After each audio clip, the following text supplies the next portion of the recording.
Yeah, we want you to take notes. And we'll publish it. Wouldn't be able to read them, that's what we're just talking about. So before we, oh, no, It's a wrap.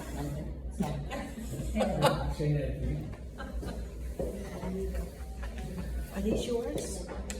no, I bet it's Judy. Are these yours? Nobody? Remember, I got you that off the shelf to use with the phone, but I can put it back. Damn, look what I found. Thank you. You're welcome.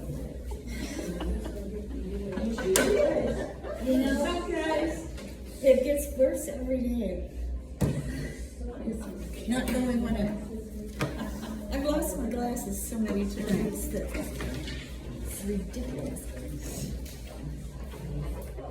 I missed part of this because she said something, do something from the host, and there was too much noise going on. So Sorry. shut up. He's doing Jersey on it. Let's try this again. What's this technology?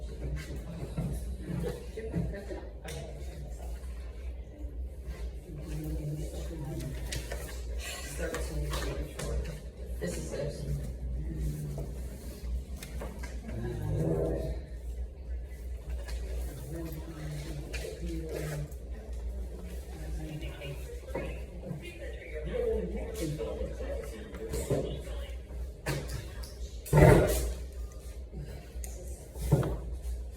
You have to do a host code or a participant code.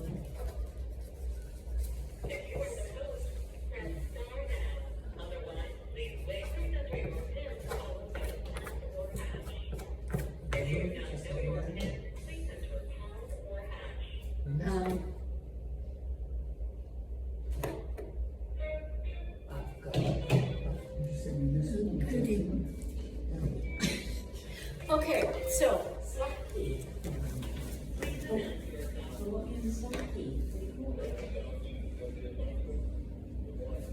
Good morning. Morning. Can you hear us all right? Good morning. Good morning. Okay, I have a couple of things. How's Verna doing? I spoke with her, what's the date? You spoke with her Sunday night. Good. Okay, Doing well. good. She said the worst is yet to come because she's gonna have John's cooking. That's what they do well. I said you're very well going down to Wendy's or Cracker Barrel. All right. Okay, so. Yeah, I have one more thing I just want you to think about, and then we'll discuss it at the end. I was thinking that maybe we should take the month of December off. Good idea. Yes. So I will send you an email to that effect, and then tell you what when we come back, what the date will be in January, and what your, it's probably gonna be chapter 13. And you're not here next week. No, I'm not So here. this would be the last So one. that'll be the last till the new year. Right. Okay, that's fine. Everybody's okay with that? Yes. Okay. Judy, do you want to say your prayer? Dear Lord, thank you for this fellowship and the opportunity to learn more about your word. Thank you for these people that come regularly and want to hear more of your word. We are blessed today, Lord, with this beautiful day. And as we come into the holiest of seasons, please guide us and keep our hearts pure and let us know how we can help others in our community. Amen. Amen. Thank you. So this little, Pam, hang on a second. Pastor, can you hear Pam okay from where my phone is? Okay, I'm gonna move the phone up by her then. Okay? There's not gonna be no charge for that. Can you turn that volume up too so we can hear him better? The volume up? Let's see. Yeah, on the right, usually there's two buttons. Or on the Well, left? just because I couldn't get it to fall on that. Volume takes a little There time. you go. I'm gonna put this over here. Okay. Okay, you speak right into that red one. I'm into that one here. I'm ready, guys. We don't. I got it. So this one, chapter 12, this intro, I sent it to you, but it just said intro, so in case you're wondering, it's 12. Anyway, I think it gives a good kind of summary. Did we have part of chapter 11 left? Yes. What? Chapter 11? We did We did not get all the way We didn't get all the way through it. Okay, so where did we leave off? That's the doozy of the chapter. Right around the okay. Yeah, right around I'm sorry. 7. Pastor? We completed Verse 7. verse 8. Verse 8. Okay, Yeah, verse 8. all right. Last video taken for us. Yes, All right. Y'all got it going on. yes, so do we. We got it going on too. Okay, so let's start with the 9:10 here. For 3.5 days, members of the people and tribes and languages and nations will gaze at their dead bodies and refuse to let them be placed in a tomb. And the inhabitants of Ma'am, the... go back and do verse 8. I'm sorry, y'all need to do verse 8. Okay. 11, verse 8.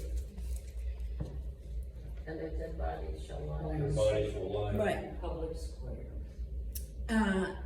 Which is figuratively known as Sodom and Egypt, where also their Lord was crucified. So, you all know about Sodom. Yeah, because they were really, really, really evil.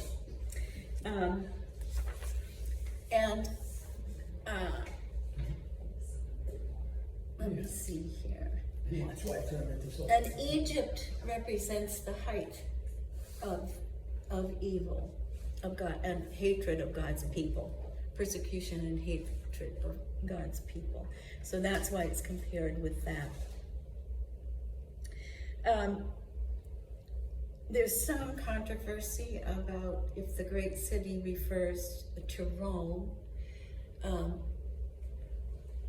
Some people think that it does, and most people, I think, if I'm reading this all correctly, it's really Jerusalem, because it talks about the place where Jesus was crucified, and that's not Rome.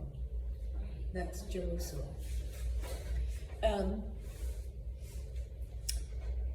Sodom represents the epitome of sexual sin and adultery. So we got two things going on here in reference to this city. There's some people think it's Rome because it sort of described Rome well. But I think it's much clearer to say that it's Jerusalem. I think, obviously, because that's where Christ was crucified. Okay, so for 3.5 days, they're not buried, and we're going on to 9:10 here, I think, yes. And that's a really horrid thing. In most cultures, if you don't bury your dead, they are condemned to roam the earth. They have no place, no home. In China, it's the hungry ghosts, and they have not been properly buried, and so they roam and they are hungry, and you give. You'll see fires in the streets where people have gotten like paper cars and paper houses and paper money, and they burn that so the Holy Ghost have something and they leave them alone on earth. And that's a pretty common kind of a theme.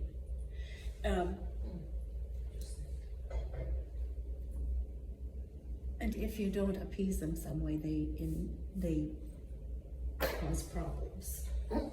Who does the spirits? the ghosts, the Holy Ghosts. So do they bury their dead or not? They do, but there are sometimes when the family didn't do it right, there's a whole ritual about, you have to have the mountain and the sea and, so, if you don't do it right.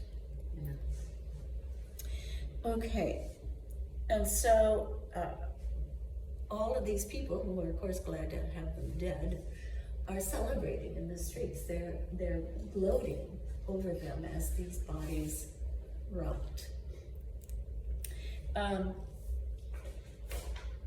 Let's see.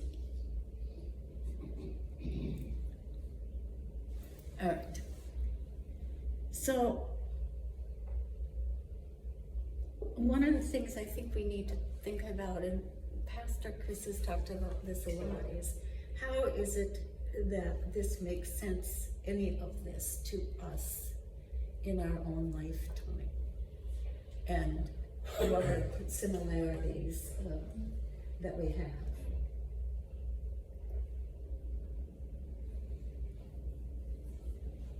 Well, don't we see a lot of this on the news? Things like this? Yeah, I was gonna say all the attacks and everything that happen, and that people are carrying people, they don't really know where they're going with Right. them, because everything's in such chaos. And the people who are doing the attacking are happy about it. Right, right.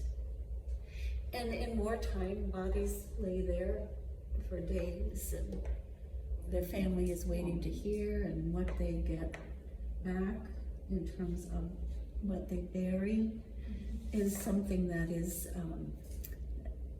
I remember my mother talking about this in World War II, whether the casket with her cousin was actually her cousin, because sometimes they really couldn't tell.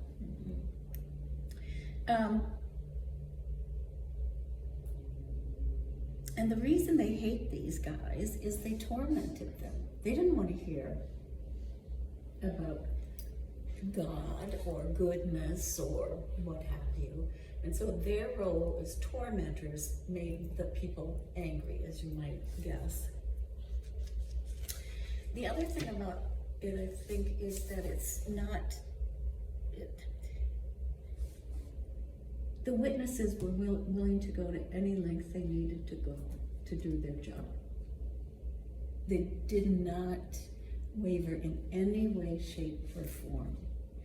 And I think the message for us today, at least it's the message for me, is that it's easy to waver. It's much easier to waver and to kind of slide along for a while. And if you read about the martyrs, which you do, and these two today that we're reading about, they didn't do that. They were willing to go to any lengths.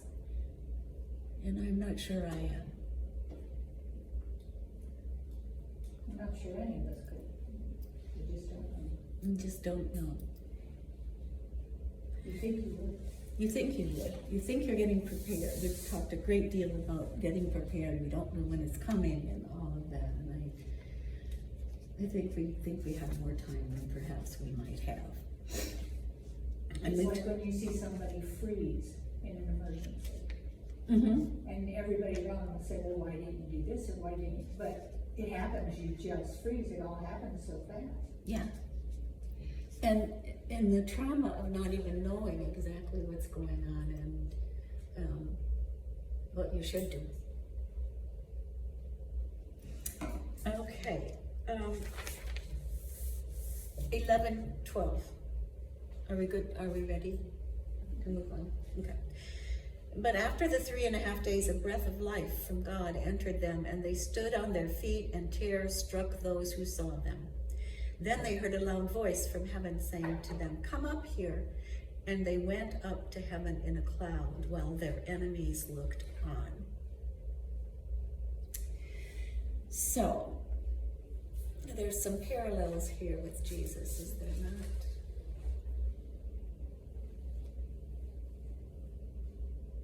Three and a half days, Right. 3 days Ascension. in the tomb. Yeah. Think what it must have been like for these people, that all of a sudden this person rises up from the dead and is taken up into heaven. Now think about that. Well, that didn't make you a believer, then what is going on? I know. And yet, what do we know about those people? They still They probably just continued on their way that they have been. Yeah, and it's, you know, it's possible some of them repented, and then it just didn't last. I mean, we see that all the time in our own lives and in the things that are going on in the world. So it says some of them. Some of them, After the great earthquake. right, And some of them believed, and some of them did. and they gave glory to God. But a lot of them did not. That's right.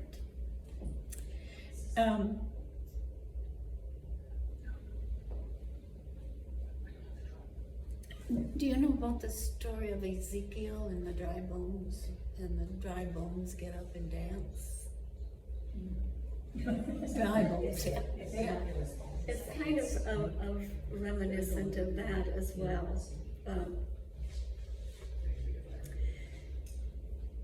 Whose bones dance? Who's what? Bone, you said the bones dance? Yes. Whose bones? The bones. In Ezekiel, and so you have to go back to Ezekiel. I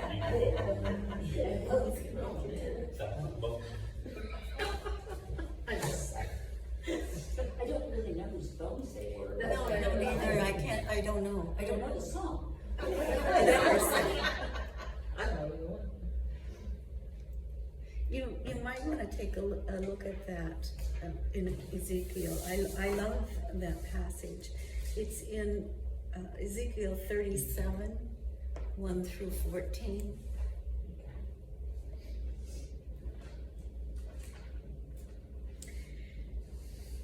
Now, there's a whole lot of information on when did the tribulation take place. And I'm not sure.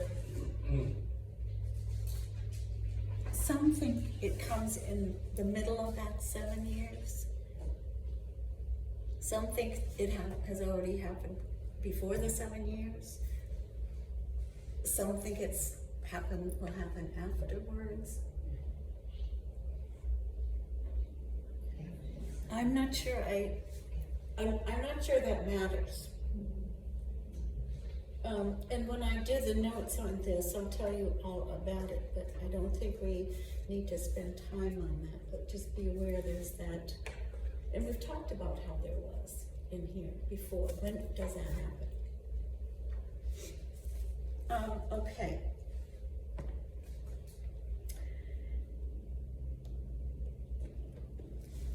I think the other thing about this is it doesn't really matter.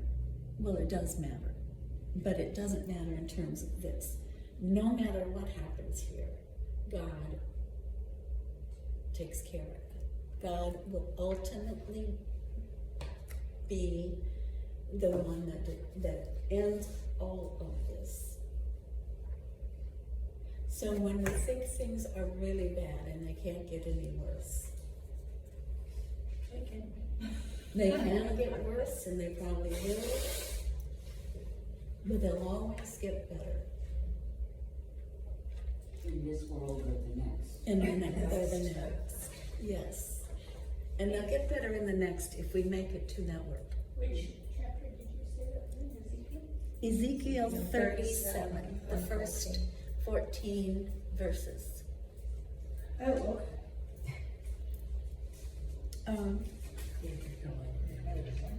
And Ezekiel also is the prophet that prophesies so much of this. He also, in the next chapter, prophesies an earthquake will come, and it does. So a lot of things in that book of Ezekiel, you see that happening, and Daniel as well. We talked about that last week, I think. So the Jews would be prepared for this. They know those stories. So some of the times what seems to us to be, oh my gosh, that would make no sense to them. It will, because they would be very cognizant of the prophecies of old. You're gonna stop me, right? Somebody stop me. They're cognizant if they're practicing Jews, though. Yes, If absolutely. they're practicing, if they have any, unless That's they're right. conservative or a liberal sect, Right. they don't even pay attention to that anymore. True of all non-believers. Right. We can't hear what's being asked. You gotta get them to speak up or repeat it for us, please. Mark just said that they have to be practicing Jews before they would know things like the Ezekiel and Daniel references here.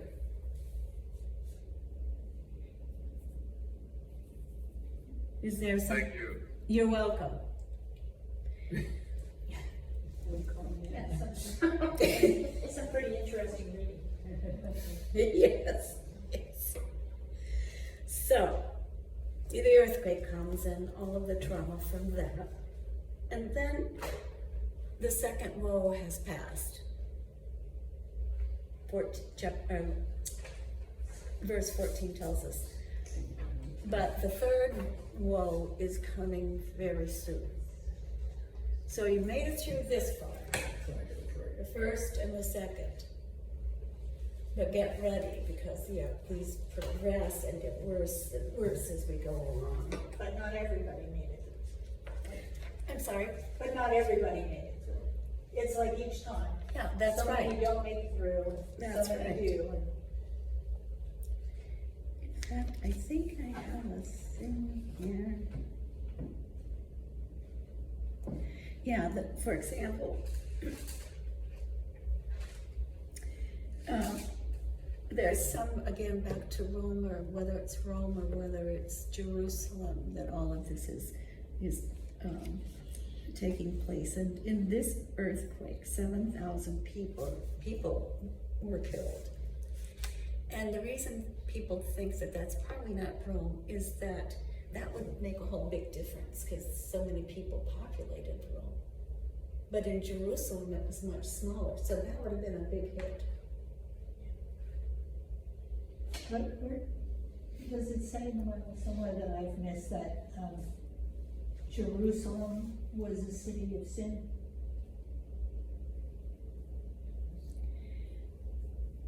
Well, in the sense of the politics that went on there and the persecution they were doing of the Christians. Okay. Because the other cities, it talks about exactly why they were considered not worthy or. Yeah. And remember, Jerusalem was obviously where Christ was crucified, but they were doing a whole lot of things to the Christians in that city. And that's why it talks about later on, we'll see the new Jerusalem, where that sort of stuff is not going on anymore.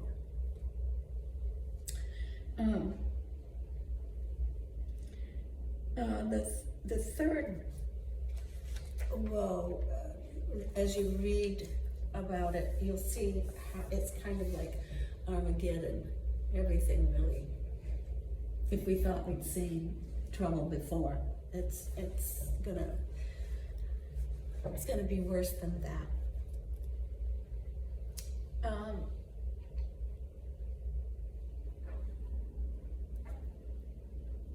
The seventh trumpet. Remember, this is the next big thing that happens, the seventh and the last trumpet. Then the seventh angel blew his trumpet, and there were loud voices shouting in heaven, "The world has now become the kingdom of our Lord and of his Christ, and he will reign forever and ever." The Messiah.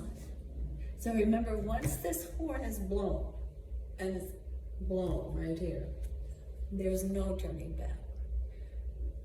You either, you've sealed yourself here, whichever way. You either made it or you're condemned. That's right. Remember, because we talked No about more chances. no more chances. And God has certainly given them enough of those. And we've seen how some people just don't get it. All right, so.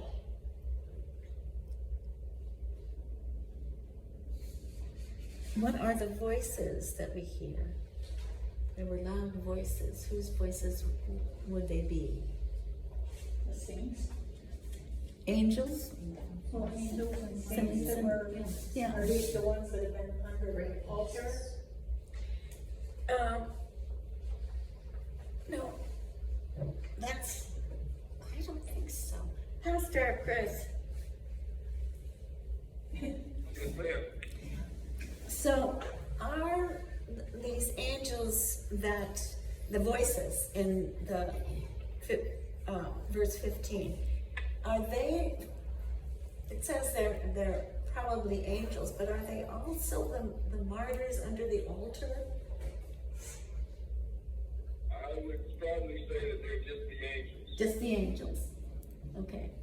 Yeah. Then if this is the last chance, when are the martyrs getting that chance? I'm sorry, He says, you know, in the beginning, for the martyrs to be patient and your time will come. And if you're saying this is the last chance, you're either making it or not, when do the martyrs come into all this? but watch what happens Okay. after, it doesn't end here, remember? We've got the bowls and we have war between good and evil. And my interpretation would be that they're going to have to wait till the very end. Yes. Yes. The boss says yes. Yes. Absolutely. Why? Why do they have to? Yeah, why do they have to wait till evening? Okay, here's what I think, and we'll see if this is on target at all. What would be the point of them coming into the mess that's going on? As long as they're not being tortured again and massacred again, waiting's good. Yeah, He's protecting them. yeah. I knew that, I just wanna see you guys. Oh, thanks for keeping us on our toes. Okay, no problem. Okay, so when Christ first came, he brought the kingdom, right? But the fulfilled kingdom was yet to come. Does that make sense? When Christ came, he brought the kingdom with him. That's why he was born. To sort of, to me, it's sort of like the ushering in, the Preview. yeah, the announcement. And the kingdom is with God's people spiritually and historically. And they're just now getting into the kingdom, aren't they? Many of them. Cynthia? Hi. We're sorry, but I've got to put it on mute. Oh, that's okay. We're good. Okay. Does that, so this is kind of the final consummation of that whole thing when the seventh trumpet is blown, because now the end is here.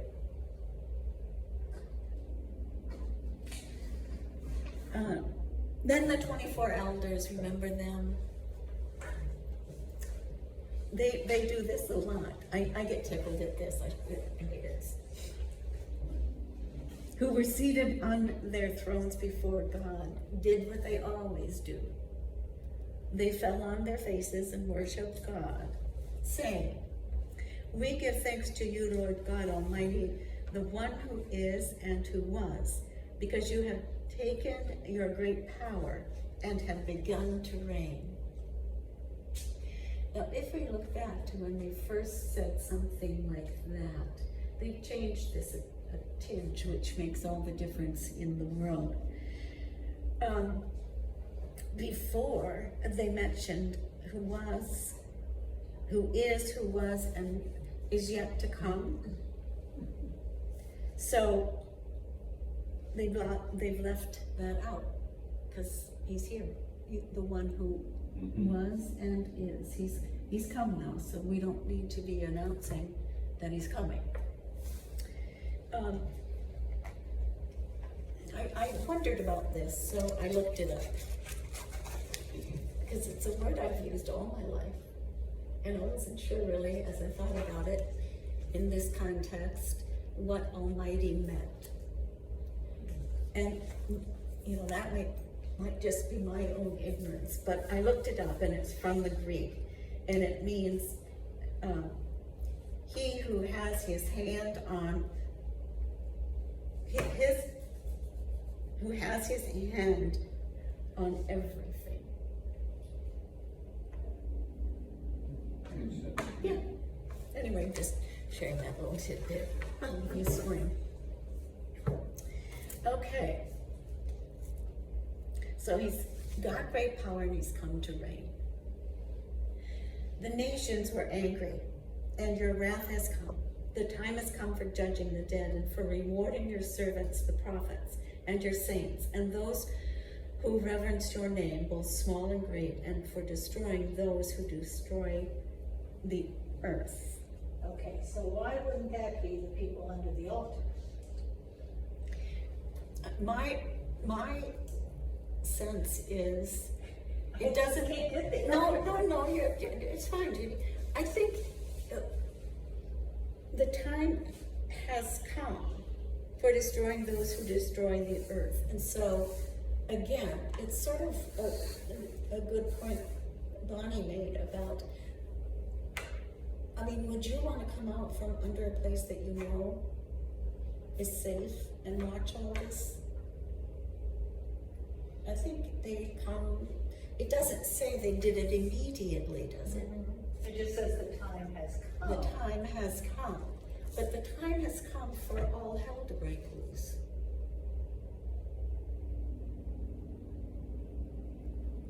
It's Okay. And for destroying those who destroy the earth. Yeah, he's still got some people to take care of there. And then think what this would mean for them. Then they come upon a world that is so far beyond our ability to understand in its beauty and wonderfulness. Is that a word even anyway? That it would be such a wonderful thing for them. You know what I think is interesting too, the last sentences, and them that fear thy name, small and great, and should destroy them which destroy the earth. Mm-hmm. So these people that are getting destroyed the earth with their sin, I guess, or kind of like what we have now, the terrorists and everything. They're destroying everything. Yeah. You warned the locusts destroying half the earth back in a couple of chapters. Yeah. Yeah, but God sent that. It was all that stuff going on back there. This is the people's free will. Mm-hmm. These are the people who are ruining the rainforest and that type of thing. And the climate. Driving And the car ozone through a layer. crowd of And people. we could This go is on. great. Yeah, those people. Yeah, those. No, Those- the environmentalist group, okay. Yes, the original. Okay.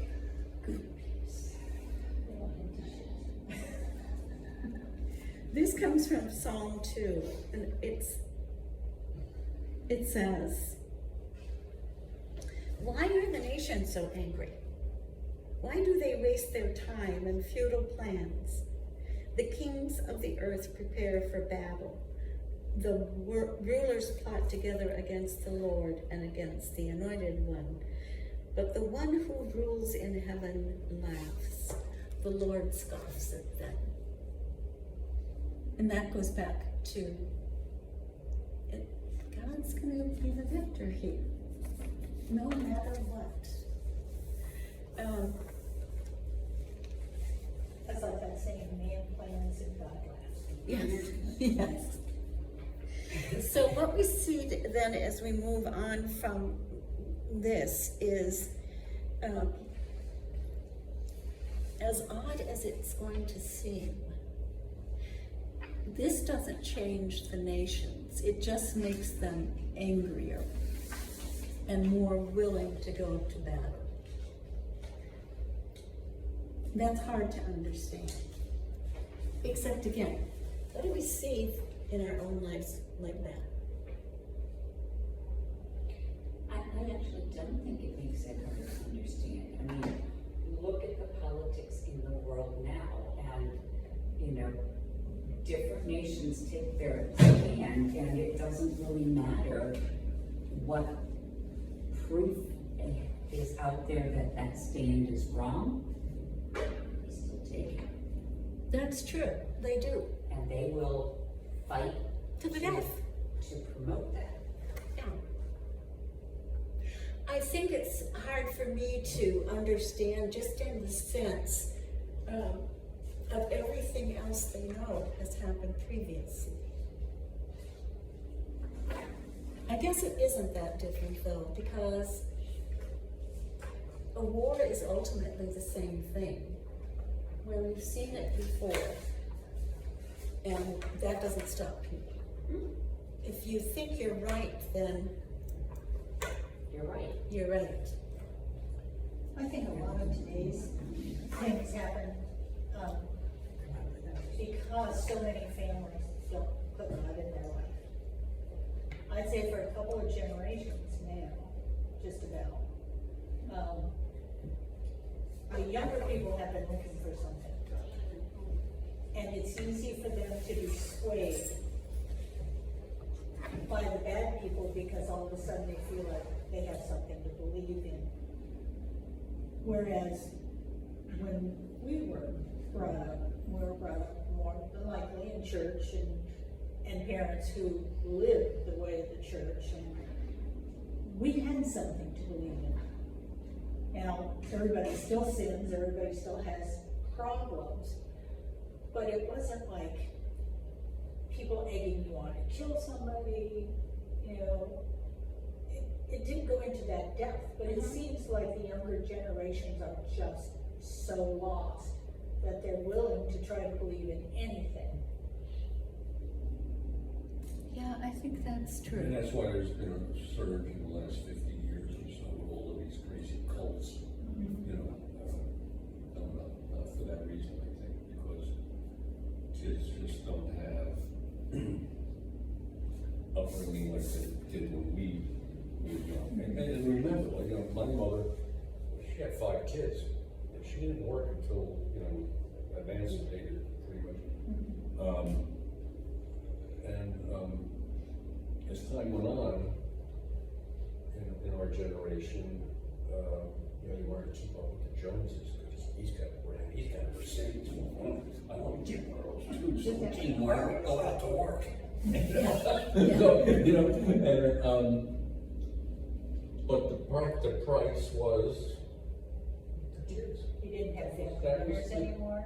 I Pardon? mean, we always had family dinners until Yeah. my mother Yeah, had to go to work yeah. as a nurse, and We she did had to too. work 3 to 11. But Yeah, I was that was already in fast high school food. by then. Kid comes home and you say, honey, did you eat? Yeah, no, we Put didn't her have after that. the We sitting didn't down have at the that. family dinner table. you know. But I was doing the cooking then, you know, when I was in high school, I was doing the cooking then for my brother and my father. And, but like I said, we were old before she did that. We always had our family meals together. And people just don't see the value in that anymore. Yeah, and I think we talked about this a couple of weeks ago about, from a communication perspective, when you sit down at a table it's more likely that conversation comes about. And there's nothing like that. I think, Oh, I remember that. yeah, me too. Yeah. It was a sacred time. You better be there. You know. And bring anybody you want, Yeah. along with you. I think too, my folks, like most of yours, went through World War II. And when the men came Right. back, they wanted something completely different. They wanted, as did the women, and they wanted security, and they wanted to focus on family. And so you were guided, you were scolded, you were punished. There were certain things that, and I don't see a lot of that going on. And I certainly didn't see it teaching at the university. Everybody is, I deserve this. I'm entitled to have this. And we now see what that really leads to. And it leads to all of this crap that's going on now. So we're reaping what was sowed. There's a saying that says, man is the only animal that's afraid of its young. Yeah. Yeah, that was a good one. I'm gonna remember that.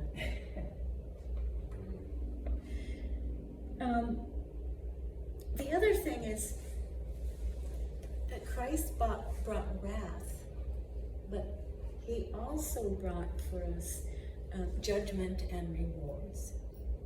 And it seems like it's a lot of wrath and not a lot of judgments of what is right and wrong and being held responsible for that. And as we've talked in here numerous times, we are all responsible for our own sins. And those are the ones we're going to have to pay for in some way, shape, or form. The seventh trumpet announces the third woe, but it could also be looked at as a joy. How is that, all of that, a joy?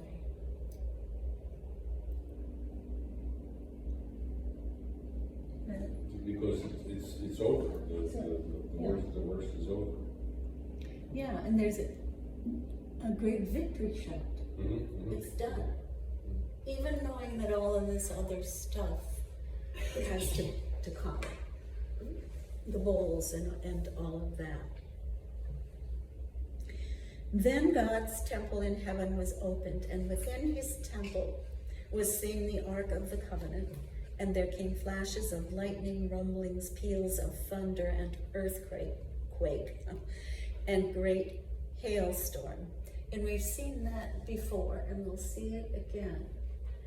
The thunder and all of that. It signifies the presence of God.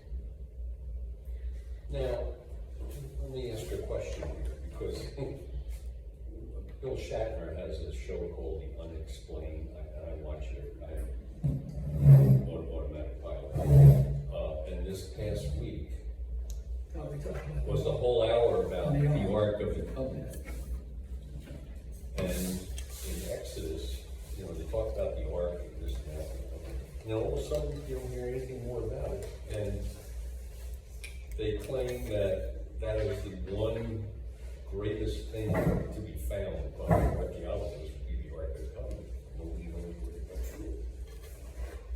And in that hour, there were reports way back, that the Ark had certain powers, all right, because it was heavenly status for God Almighty. And that it had the power, to get up and take off on its own. So the question came up, for what it's worth, could God have summoned the Ark back up to heaven? And I'm reading this last paragraph here, and it says, the God's temple in heaven was open, and within his temple was seen the Ark of his covenant. Now, I don't know how you would interpret that. I would, Could that be the Ark of the Covenant? Yes. Or the Ark of a Covenant? the Ark of the, Of the. remember it was stolen. Well, they don't know if it was stolen or hidden. I mean, they The said, Babylonians. you know, it was like maybe Yeah. the Knights They Temple gave or it something back. and put it Sick, in no, they gave it, people Ethiopia. were getting sick and everything they don't else want it around, and they anymore. gave it back. They said, take this stupid thing, we don't want it anymore. And remember too, that would be the logical place for it, it seems to me. Well, Jeremiah supposedly took it out and hid it somewhere. It's the passage of Jeremiah. Yes. They took it out and I hid it and nobody will ever find it. Yes. That's the best I ever heard. Well, maybe he hid it in there. Except for Indiana Jones, of course. Yeah. Well, yeah. He found the Nazi guy, so. Yeah. Well, the Nazis were looking for They, it. you know, They were all all that this stuff. stuff, yeah. Because that's Enamored with all of these, Your version of God. yeah. Oh, the other thing was, the reason the Nazis were really looking for this art was because in the biblical verses, it said, any army that had the ark Right. in its forefront could not be defeated. So the Nazi, Hitler said, hey, we get that thing, we're good. We will not be defeated. He was a little sick of it. God laughed. Yes, God knows that. Well, you didn't get your work, huh? Only speaking German today. But we talked a bit about this last week, I think, that the Ark of the Covenant, God was in the Ark of the Covenant. Well, I heard, maybe you heard the same thing, that's where the Ten Commandments were placed, in the Ark. And that was, Yes. you know, it was. Yeah, they were. So. The Bible tells us. Yeah.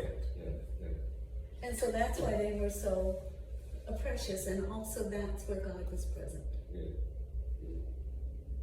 Because he made the covenant with the people of the Ten Commandments. Mhm. Mhm.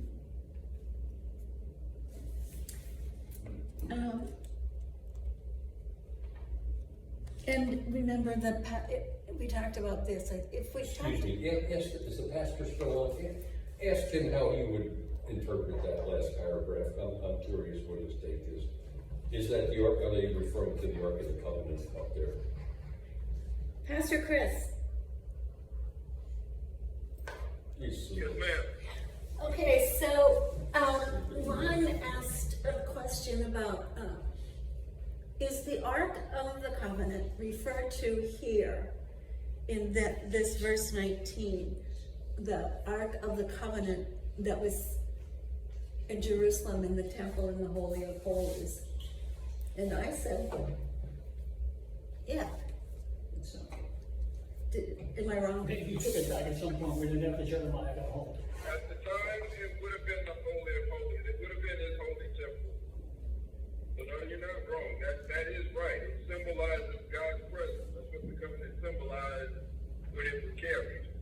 And remember, That's why they, go ahead, sorry. that's what, I said, that's why they couldn't touch it. That's why. Remember the slaves that touched it down. They couldn't touch it. Yeah, I know. Remember, when they carried the Ark of the Covenant, they had to carry it with poles. You couldn't physically touch the Special Ark. clothes and had the jewel plate on them. Yeah. Yeah. And the other thing No, about God's presence. is this isn't the temple in Jerusalem. This is the temple in heaven. Right.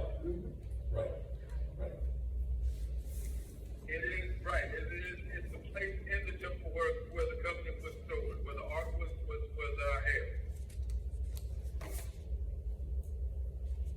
Okay. Thank you. All right. Let's see here. So John sees the heavenly temple himself. And so that would mean that he could come back and tell people about this and describe it to them and add credence to what he wrote. I didn't make this up. Here it is. and this is how it happened. And that would have been a real comfort to the believers.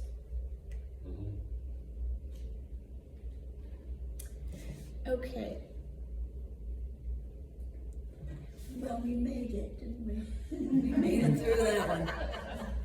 Not so fast. Revelation comes, the 12 comes next. And this is a fun sort of, in part somewhat confusing, I think. So remember we had an interlude between the seventh trumpet and the last of the scrolls. And here's another interlude, so we see some things that are happening. And basically it's a warfare and a conflict between God and Satan. So there's really three things that happen here, if we divide them out. First, the scene of a birth of a child. That's the first 6 verses. Then 7 through 12 highlights the expulsion of Satan from heaven. And then the last part.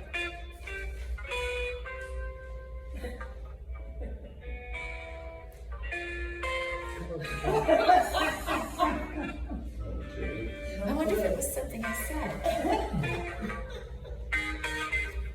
You know, I think I'm turning this down. I don't know what's going on. I think that if last day I got you and waited when they had to put you on hold. Okay, well, I guess they can just call back. We're back. Okay, great. We're riding in the mountains. We're riding in the mountains, so we lose the signal from time to time. Okay, we just want to make sure you were Telling all right. Telling music came on. Yeah, we're good. Okay, the music came on. We heard music. Okay. He's driving. And then the third scene is the dragon, or Satan, who takes out after the woman. And this was interesting. It's compared to a symphony, where you have the main theme, and then you have movements. And so you have, each movement is one of these stories, or one of these happenings, if you will. They're variations on the same theme, as it were. And this symphony is a pattern of telling a story. And it's like a mythology, like the way Greek mythology and Roman mythology were set up. So it's interesting that God would put it in this context, because again, it would be familiar to the believers what this was. And it's comparable to the Egyptian myth of Isis and Horus, and I had no idea what that was about. So I looked it up. And Isis is a woman who, this would be familiar to you, who hid her son in the bushes of the Nile, because his father, the king, had been slain, and so she hid him until he was old enough to take over, to kill the person who killed his father and to take over the throne. It's just another little tidbit. I thought you might be interested. Moses revisited. Well, it's the same thing with Moses in a sense, obviously. So, okay. So let's do, oh, and it's the same, this is the other part I wanted to tell you. It's the same thing of, a prince is born, a usurper takes over, and then the child or the prince is protected. We see that in fairy tales. And it's called redemptive analogy, right? So, all right, shall we move on? So, does somebody else want to read for a while these things? Yeah, what, number 12? Yeah, 12, 1. A great and wondrous sign appeared in heaven. A woman clothed with the sun, with the moon under her feet, and a crown of 12 stars on her head. She was pregnant and cried out in pain as she was about to give birth. Then another sign appeared in heaven, an enormous red dragon with 7 heads and 10 horns and 7 crowns on his heads. Okay, let's stop there. Now let's go back to 1. A great and wondrous sign appeared in heaven. Right. A woman clothed with the sun, with the moon under her feet, and a crown of 12 stars on her head. Now what do we know immediately about this woman? I mean, you don't see a lot of women that appear like this. I never dated one. No. So, She wasn't mortal.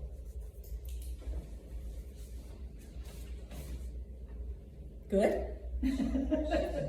What else? She's considered royal and a ruler since she's got her feet on the moon and the stars in her head, above her head, so she would be a ruler of some kind. And how many of those stars were there? 12 the tribes. The 12 tribes. So she's married in heaven, I'll buy that. or in the stars, yes. So, we've seen 3 other symbolic women. We've seen Jezebel. Remember good old Jezebel from the church letters? We've seen the Scarlet Woman, who symbolizes the church, and that's going to come up in 17, so we haven't seen her yet. And the woman symbolizing God's true people, God's true church, and that comes later as well. But those are the 3 women who are much more than just women. And they've also been prophesied by the prophets as well, so it's no surprise.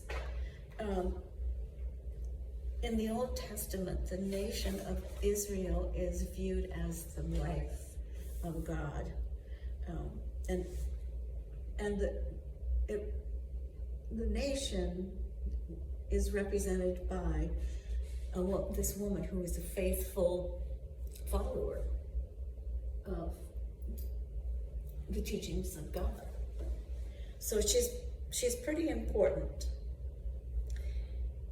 And then she was pregnant and she cries out in pain. And she's ready to give birth. And that, of course, has been prophesied as well. And we know of Mary, the Virgin. So it's very similar to that. It's another mother.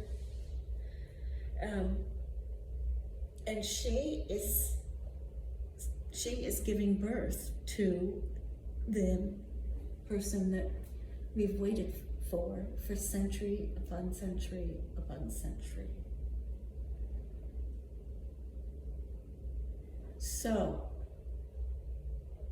then another sign appears in heaven, and it's nothing like the one we've just seen. It's an enormous red dragon with 7 heads and 10 horns and 7 crowns on his head. And it's not great and a wondrous sign as the woman was. This is something, what do we know about this without going any further in this chapter? Just from the description. It's the European Union. The European Union. It's a European Union, Well, I think okay. you said that's what it's supposedly symbolizing, the European Union at the time. And not the one we know today. Right, Country. interesting, yeah.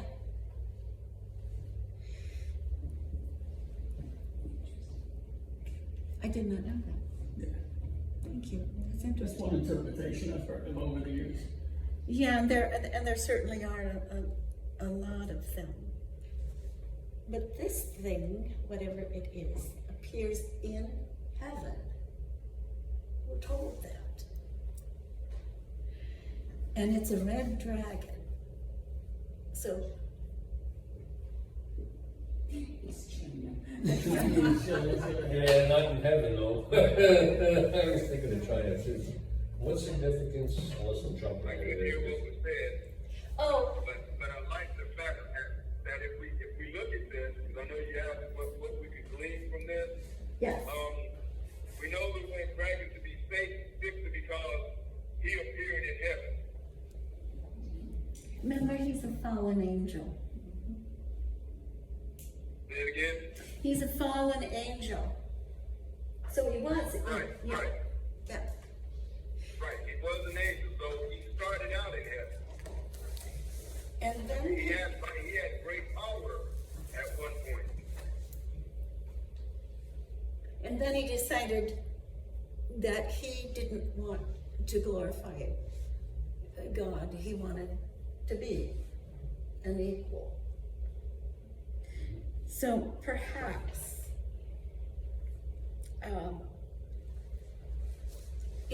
what does red symbolize to us?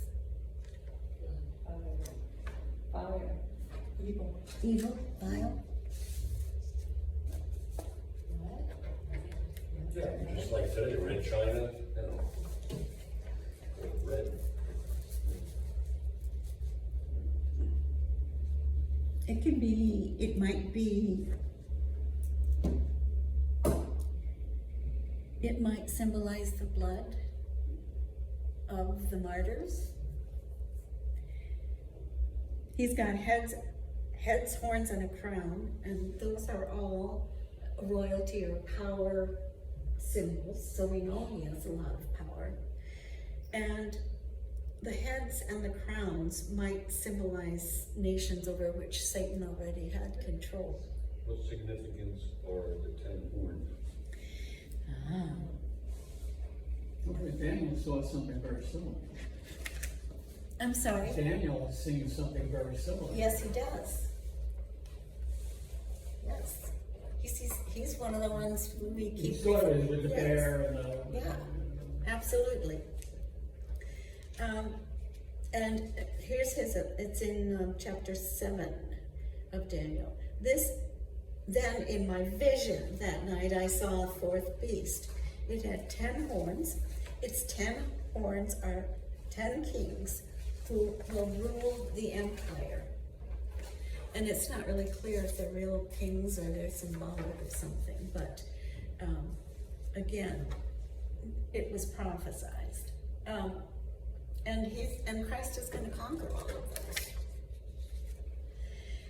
So, what was it that 7 signified throughout Revelation? Completeness. So, 7 heads and 7 crowns. Something's complete. It's about to be, Okay. because he's about to be his maker. And it's potentially, too, the totality of Satan's rule on earth at that time. Mm-hmm. Maybe today. You all mentioned different things like that. So, The dragon has been used lots of times in the Old Testament. That is the foe of God. So this again is something that they would know exactly what it was referring to. So Satan first, we see him first in Genesis. And that's when all of the problem began, when Eve ate the apple. And so we see him lots of times as a serpent as well.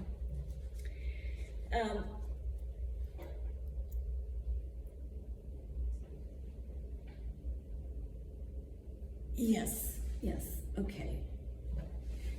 I've been reading a lot about that this unjustness is as much political in that time. Politics have always been a problem. I don't know if we can take any comfort in that, but Well, wasn't it like, okay, so there's somebody evil waiting to take the baby. And like when Pharaoh wanted all of the firstborn sons killed, he knew that a king was coming, so he ordered them all killed, and yet it didn't work. right. All the innocent children that got killed. And That wasn't Pharaoh, that was, Herod. Herod. So God's plan, he couldn't get ahead of it then either. And so it's like, it's just relived each time something like this happens. Yeah. It's like David and Goliath. They tried to do away with David and that didn't work either. So it's like a pattern almost. Yeah, and so why wouldn't we, given those examples, Judy, and all of the examples like that, where God is the ultimate victor, always, and yet we wonder. We wonder why people can't believe it. Yeah.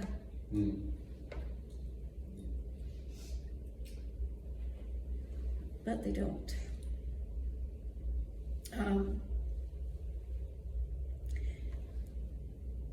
And who seals the deal? How could I phrase this? What is it that ultimately destroys Satan? Not anything that's happening in here or later in Revelation.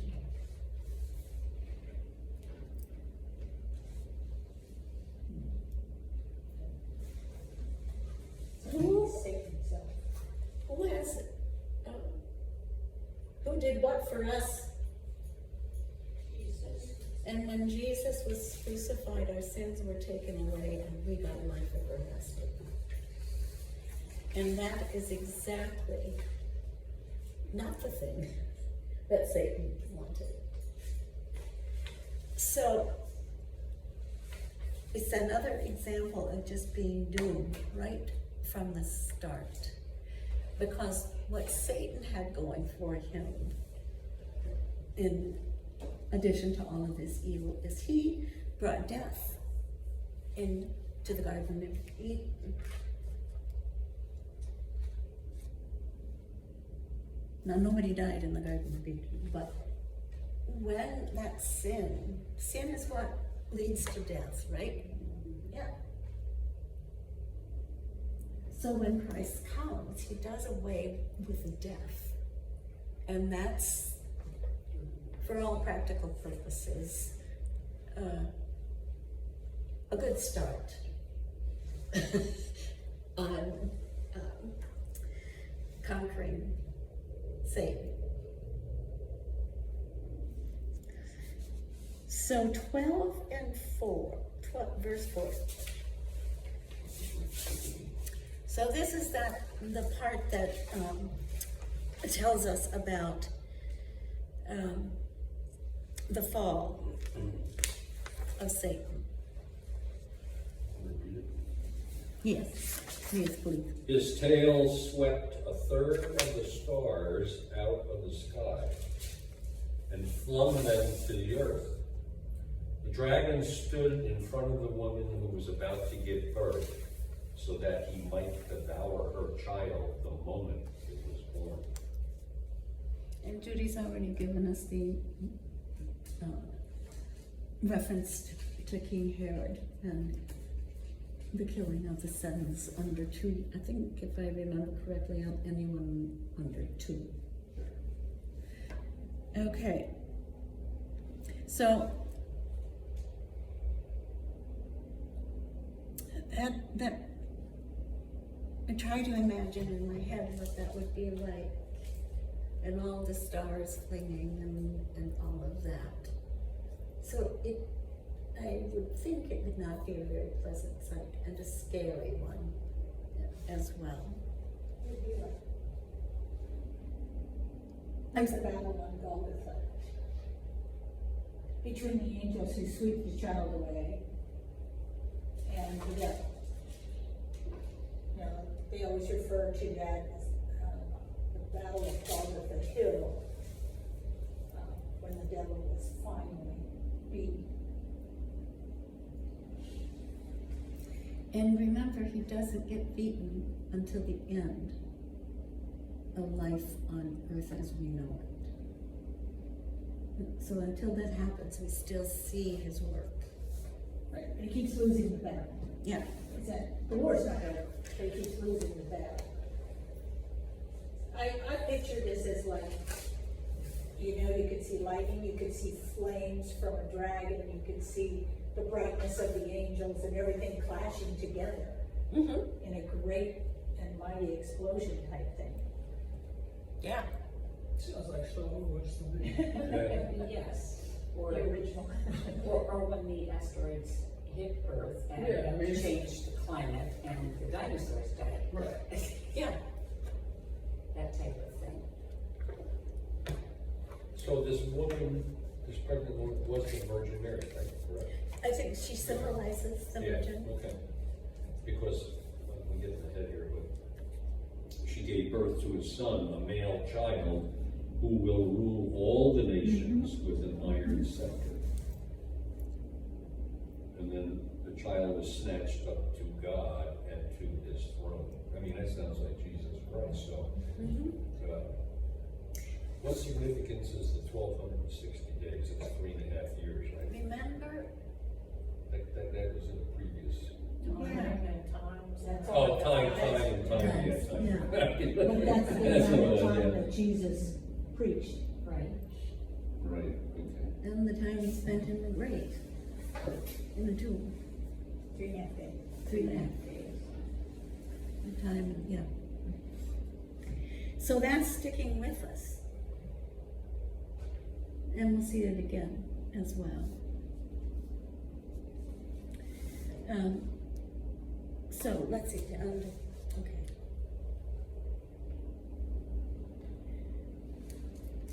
I want to ask something about this.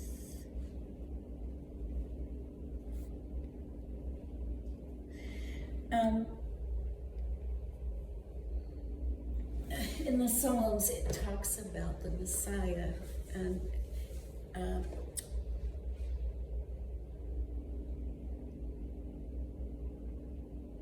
he's not killed as a child like so many, but he rules all nations. He comes with an iron rod, we're told, in the Psalms, and it's Psalm. I don't see it right now, but I will give it to you in my notes.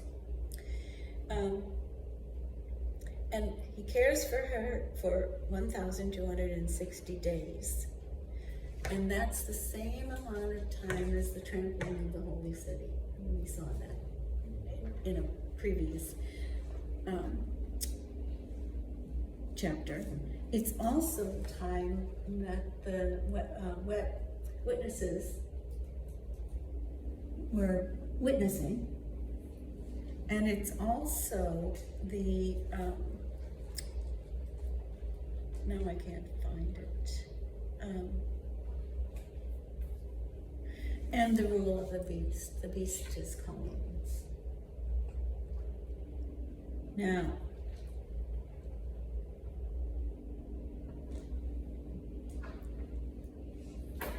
we've talked about how many were martyred.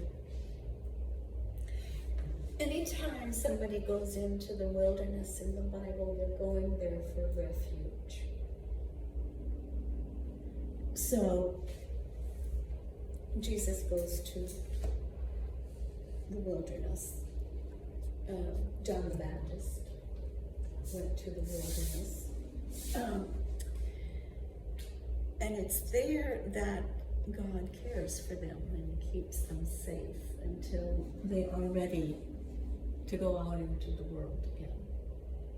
So she then goes into the wilderness and hides. And God takes care of her during that time.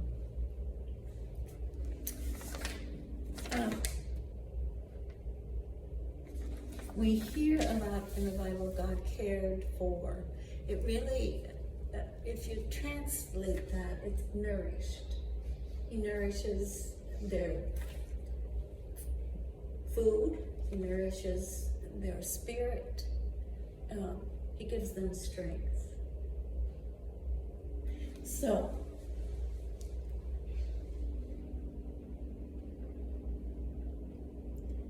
You know that 1,260 days is 3.5 years. right, Referencing chapter 11, verse 6. right. Yes. And I think somebody said that, but I don't know. I don't know who to give it credit to, but we don't need credit. We simply need to learn. So, yes.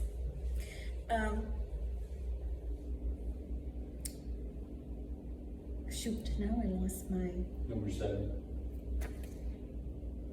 Right, okay, so then, and there was war in heaven. there was war in heaven. So Saint Michael and his angels fought against the dragon. And the dragon and his angels fought back. But he was not strong enough, and they lost their place in heaven. The great dragon was hurled down. That ancient serpent called the devil, or Satan, who leads the whole world astray. He was hurled to the earth, and his angels with him.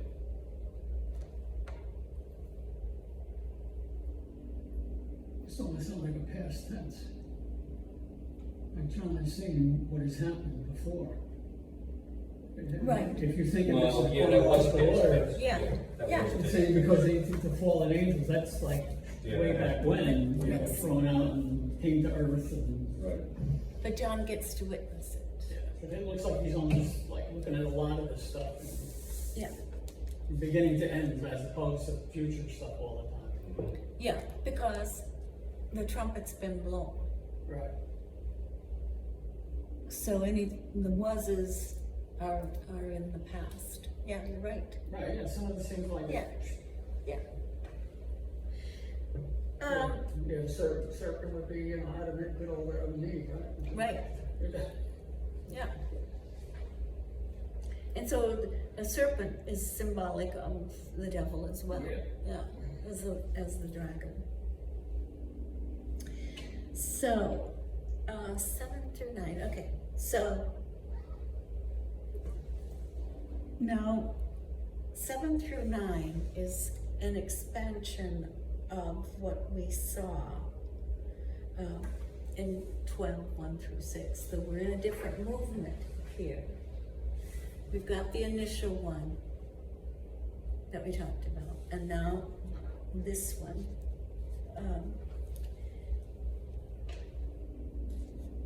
And so now Satan is going around deceiving the world, causing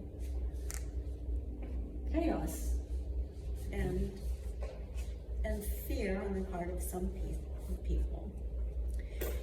The other thing is that Satan, if it's translated into the original, it means accuser. And that's what he does. He goes out and he accuses people, mostly of worshiping God.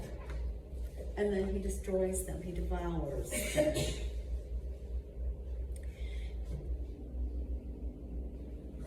And the people he attacks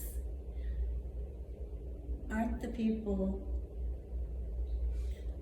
that are extremely strong in their faith, and he knows he can't turn them, and so he preys on the weak, the confused, the vulnerable, because he knows he can take them over and change their beliefs. In Peter, 1 Peter 5, verse 8, Satan prowls around like a roaring lion looking for someone to devour. It's a pretty good description of what is going on.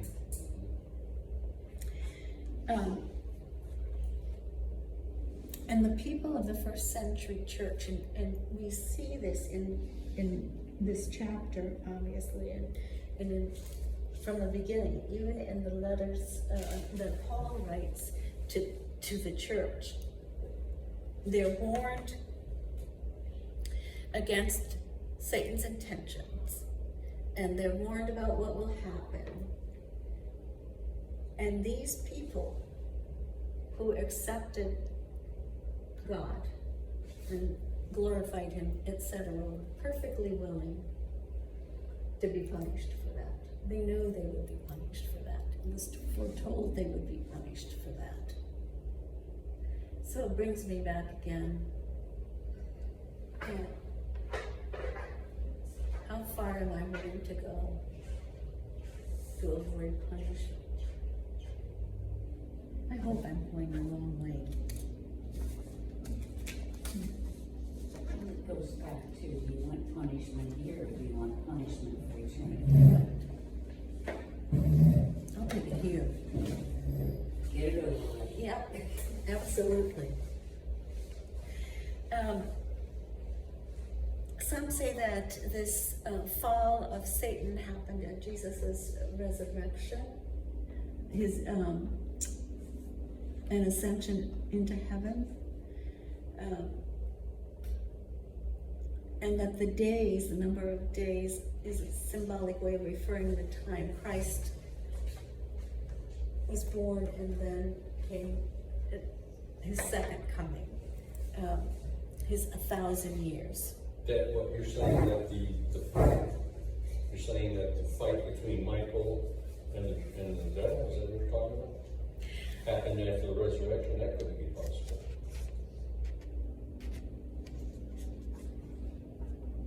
Because when Christ walked the earth with his disciples, there were kids and people that were possessed with demons. Right?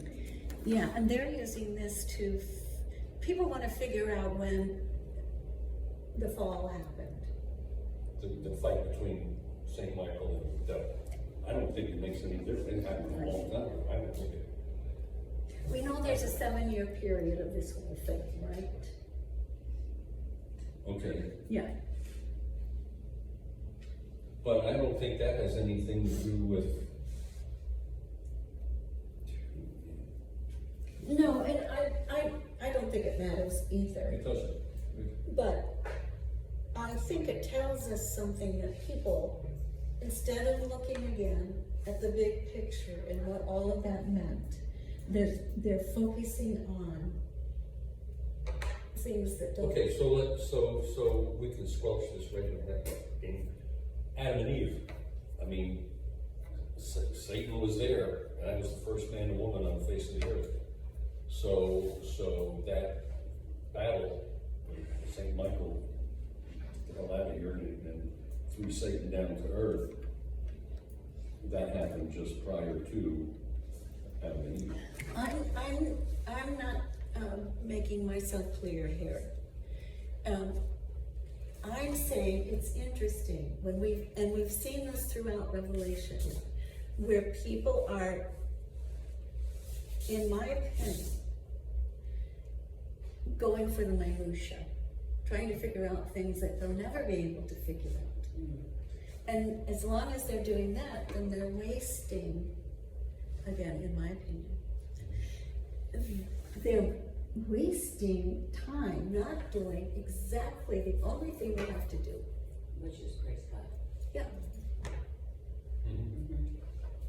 It's like students who do everything to avoid, you know, point out things in the text or whatever.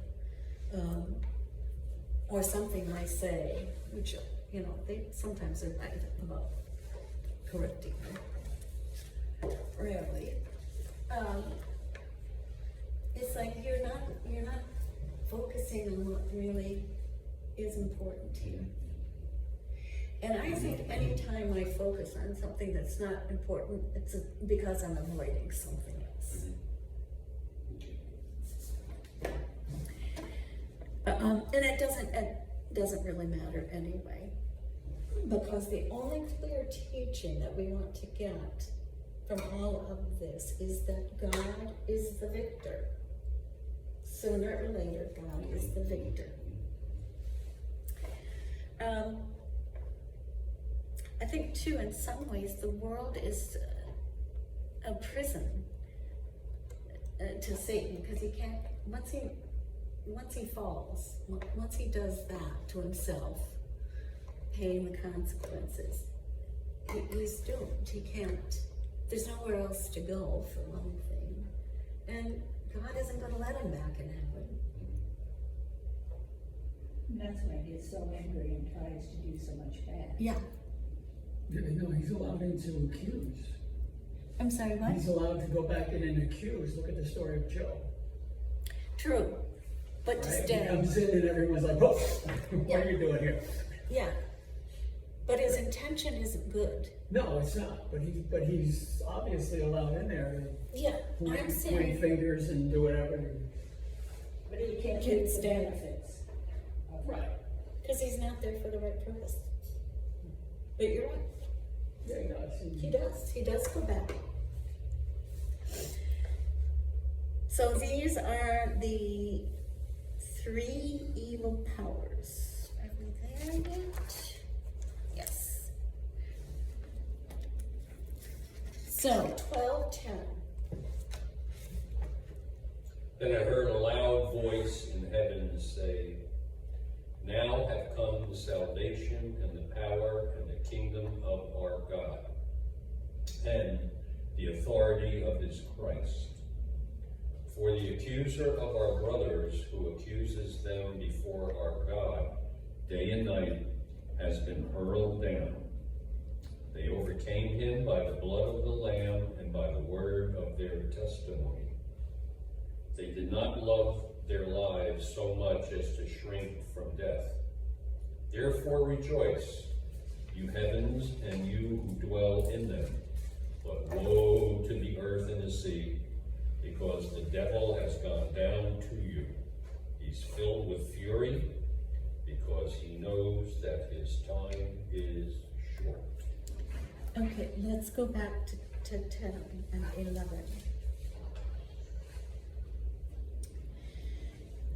Now, no matter how much power Satan has, he's still always going to be vanquished from heaven. So I don't know what he thought was going to happen, but it doesn't really matter. Anyway, it has come at last, salvation and power and the kingdom of our God and the authority of Christ. That's one message. The second message is that it's just a description of the victory and the appropriation by believers of their faith in Christ.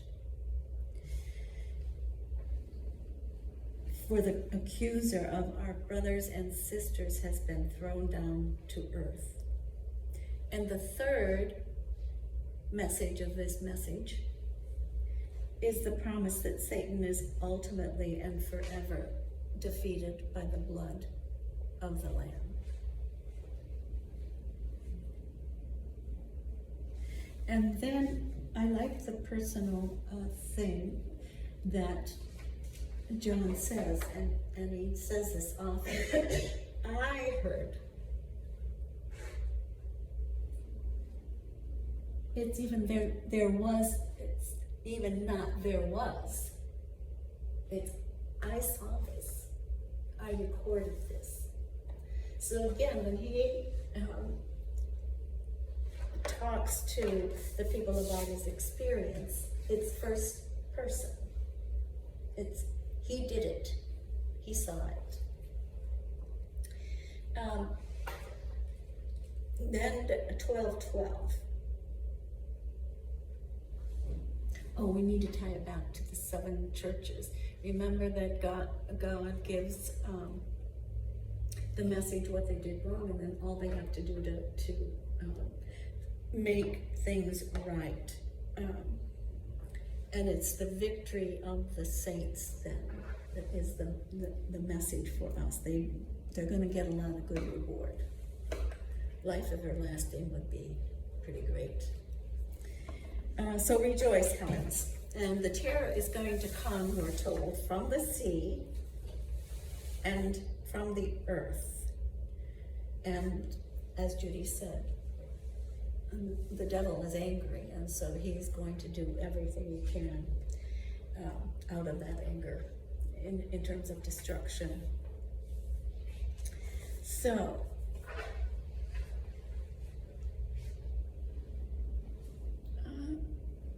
in 12:13, now we're on earth. When the dragon realized that he had been thrown down to earth, he pursued the woman who had given birth to the male child. So again, we're getting another sight at what has already happened. He'd lost the war in heaven. So now he's taken it up on earth, and he cannot kill the child, and so he pursues or persecutes the woman. And he's stalking and killing God's people, and she's an example of him trying to do that and to kill her son. But what happens in the next verse?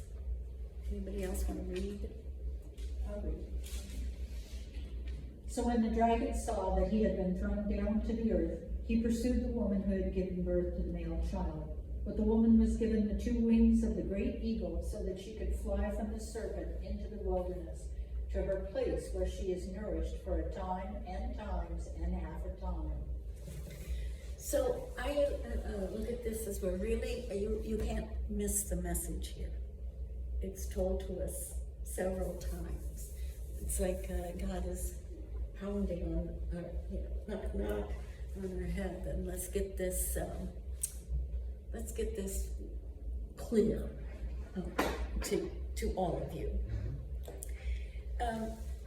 The eagle was the largest bird known in Palestine. And the eagle is an image we see throughout the Bible. And he will lift you up, which is a beautiful image, I think. And the point of this is it's not just the woman that God has prepared a place for, it's all of us.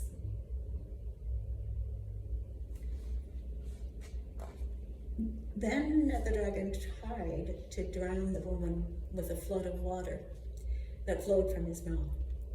But the earth helped her by opening its mouth and swallowing the river that gushed out of the mouth of the dragon.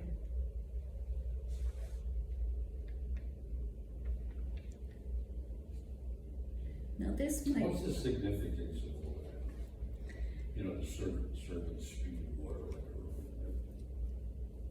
Well, I think there's some symbolicness to it.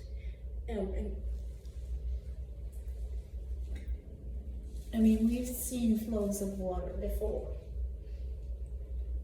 in the Bible. Great flood. And it brings destruction. And so it might be a symbol of trying to destroy not just this woman, but anyone who is against him. And it might be even more than that. It might be a flood of lies and deceit in an attempt to kill the woman.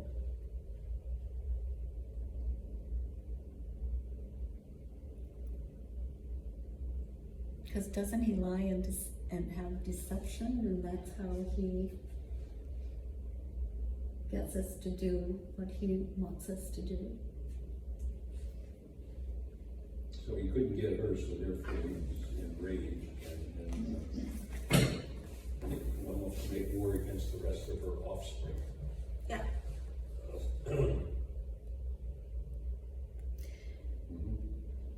The other thing is, it's not just the flood, but it's another part is that we see in the Bible is the parting of the Red Sea for Moses to escape. So water is both a punishment and a means of God taking care of us. So who might be 12:17? And the dragon was angry at the woman and declared war against the rest of her children, all who keep God's commandments and maintain their testimony of Jesus. That's fairly clear as to what the devil and who the devil is going after. The rest of her children. I think so too. I think Christians. Because if, as we are told, that it's a reference to Jesus' birth, which it is, then of course it's the rest of her children will be like Christ. They'll be Christians. They'll believe in the resurrection. They'll believe in our affirmation of faith, we say every Sunday.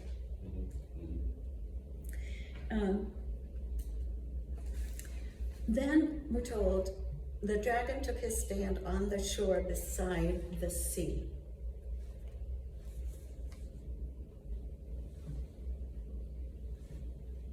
Have we seen the sea and the abyss before? And what came out of it?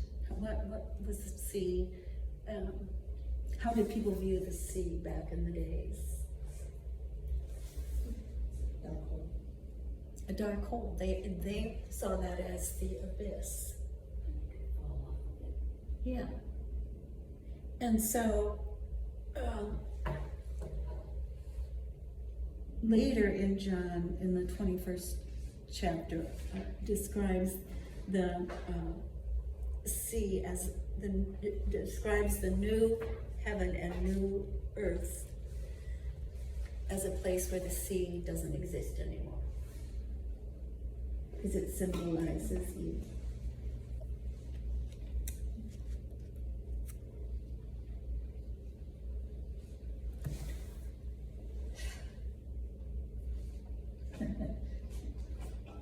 What time is it? I don't know.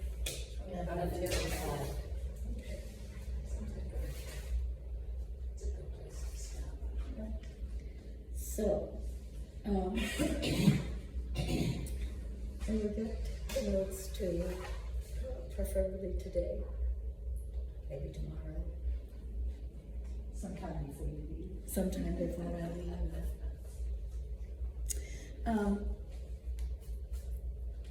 Then when we come back, and I'll look up the date of what that is,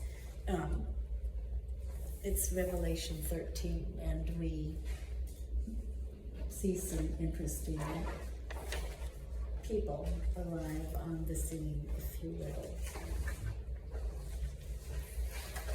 So any questions or comments about where we are now and how we got here, and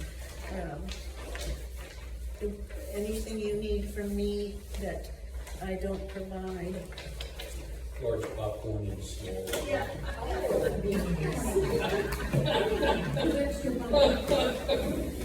Okay, that's sin right there.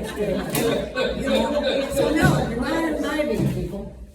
Popcorn and small pieces. Is that butter on that? It's gonna be very much. Well, I probably won't see you for the holiday. So everyone have a wonderful. Other next week. We'll be here. Oh, yeah, we're done.